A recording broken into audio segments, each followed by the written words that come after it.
Hinduism, by definition, has pluralism built into it.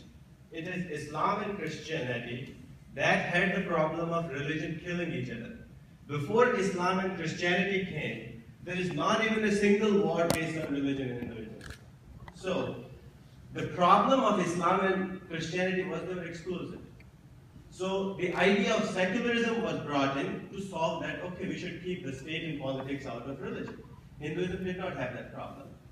Now, when we became colonized by British, that's when the whole history and whole philosophy was written from British perspective. And sadly, India is the only country whose history is written by its oppressors. And that is still taught in the curriculum. So the alternative side to it is, we should go back to the true pluralism, the enlightened secularism. We have a pretty good secularism being practiced in West here, but in India, take it from me, whoever pays attention a little bit, it is not practiced fairly. In India, secularism means you gotta hate Hinduism. You gotta break India.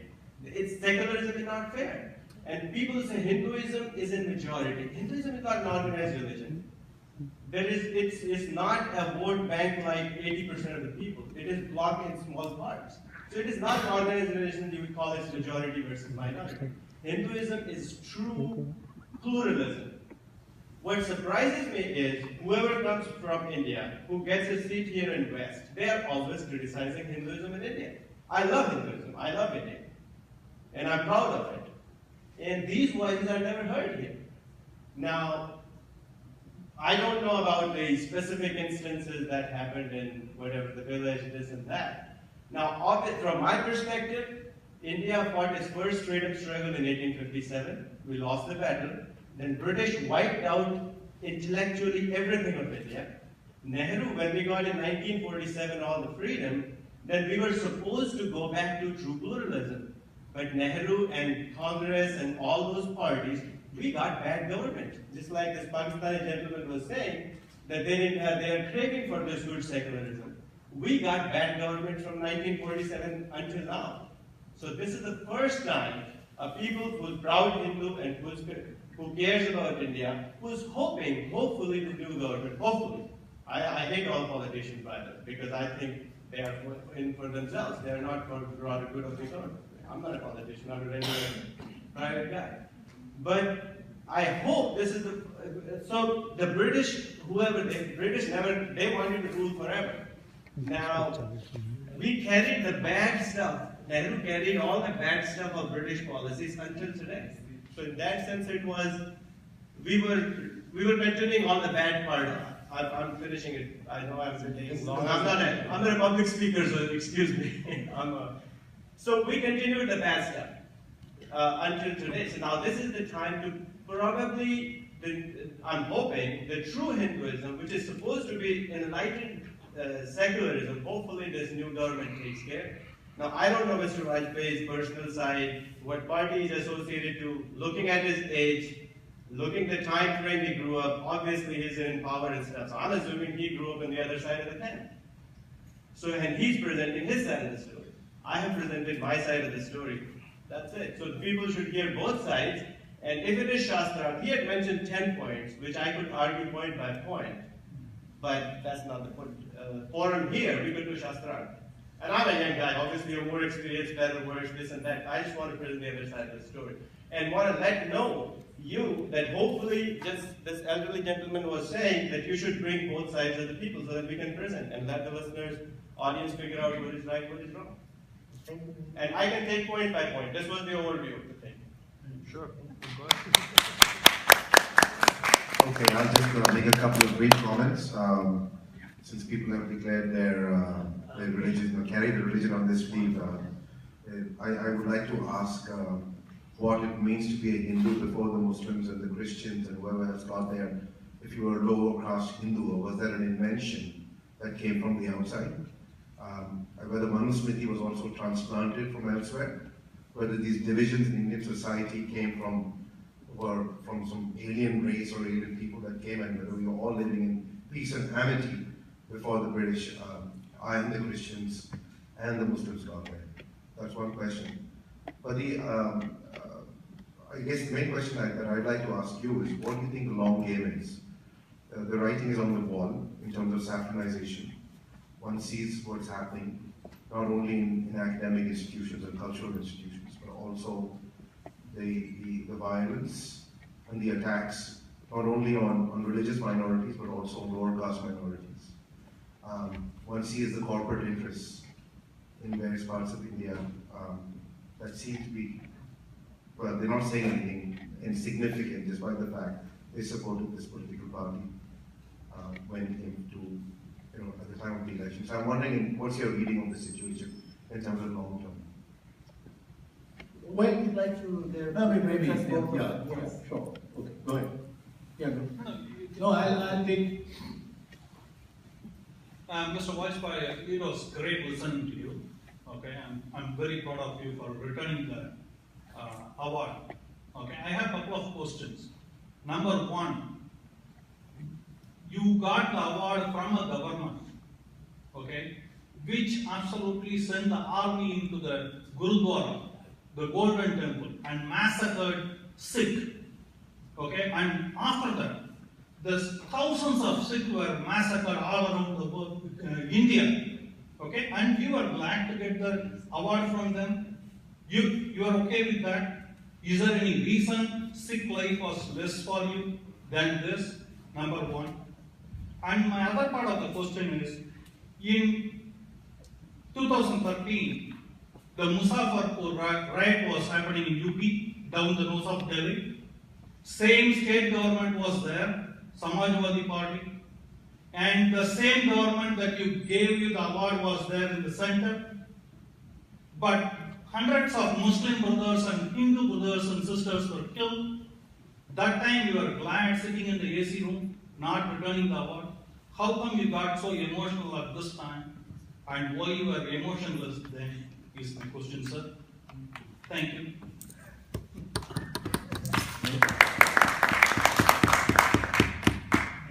Yes?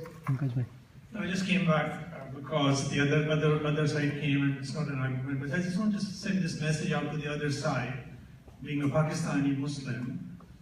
As I said, we always looked at India as the most respectful or respectable secular society, and we didn't look at it from the modern secularism point of view of Pandit Nehru and others. Okay, we looked at it as a plurality of the Indian people itself every single day, all around the world. Where I have been to 50 countries, and every single time I met in India, they hugged me despite being a Pakistani.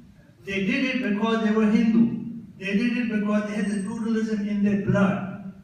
Now, what is hurting me, the other side of the story, that I, as a Muslim, looking at these Hindu people who were the bastion of pluralism, not the Pandit Nehru pluralism or secular pluralism of Gandhi's or whoever, okay?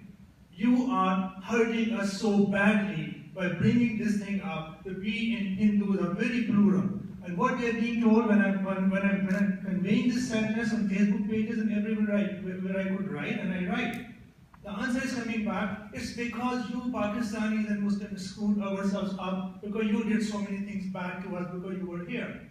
What I'm trying to send back to you and to this gentleman, please listen from this Muslim Pakistani who's a secular, who's not a mullah, that you, the Hindus, are now claiming that Hinduism is the bastion of pluralism, and you are doing this to your own people. It is very sad. And do not give this argument because Pakistanis did or Muslims did to us, we're responding. I absolutely. Thank you very much. First of all, I really. One moment. There was a gentleman who was standing at the mic and just. I lost my train of thought. You lost your train of thought. I just wanted to make sure nobody was waiting. We have until our reception begins at 7:30, so I just want to make sure. If there's anybody else who would like to ask a question, if you would come to the mic right away, because we will need to go for the reception in a moment. So please. I'll take 45 seconds. Yes. First of all, gentlemen, I'm extremely sorry that I apologize that I was late, traffic and all that, but I do remember one thing, and I don't know if this question has been asked earlier by any other participant over here. This award was given to you, sir, honorary respected sir, for a long time back to you. The 20, 25 years, I don't know how many years, you you were respected, you enjoyed that honor, you were respected everywhere, and you obviously, I'm sure you must have written that awardee, so and so, you were being awarded this particular thing. Now, what you given back? Other than this, when you say the award, obviously money, the respect, the 20 years what you had enjoyed very nicely, and a decade of life. Of course, everyone is getting aged. I don't want to disrespect that aging process. But now to say that, I think it is really a very selfish motive. I can't mince my words. I would be very honest to say that, and just to defame them. If I do remember that, of course, in what happened in Bhopal, and I also know that the entire process, of course, your elevation as such renowned poet, how it happened, and obviously Arjun Singh was always a mentor of yours, and he was very much respected by you all the time. But again, my question is that what you are giving back? 20 years of respect, what you got for nothing. Now you are giving back because when this right time you fought, you thought this one. Thank you. Just over here, but if I could just make one request, because the others have not had a chance to speak as yet. I want to make sure that they also get a chance. So if we could just keep them short and make sure that there are actually questions for the speaker, and then everybody who is in the line can ask their questions. So that we can then head out to the reception. Please. I just wanted to respond to my brother there who just answered to my comment, so I'll close it very fast, 45 seconds. From a true plural Hindu, you will never hear what you mentioned it on Facebook and stuff. If it is that, then on all Hindu kind of side of things, I apologize for that. That's not true Hinduism. In my Hindu view, every human being has a soul and energy, your Atma. I respect you just like everyone else, myself, my brothers and everybody. That's not the problem comes when the other side says, I'm going to kill you. Then my Gita also says, as an Arjun, I should not be confused. Otherwise, I see Tatmavasi, that's my philosophy. That means I see God everywhere. I'm talking Hindu philosophy. So I see God everywhere, in this person, and everybody's, and I serve that person if it doesn't matter. And that's the heart, that's the reason Hinduism is plural. And and I really hope and pray to God that narrow-minded Hindus don't come in power, and if they come, at least I'll have guts to say and do my share of bringing them down. If it's narrow-minded Hindus come in power. That's it. Okay, I am Happy Harsh. I am professor at Sheridan College, although I teach web development. One thing I am happy today is to hear pluralism many times. And the question I had for you, sir, is who decides which view on history is correct? When we say pluralism, let's have an honest discussion. Let's have an alternate view as well, because we want to respect pluralism. Is it in this room we decide which side of history is correct? Or is it really something we can critically think about with openness, which we want, and that's what India has been, and I would be happy to find out that the suspicion you have is incorrect.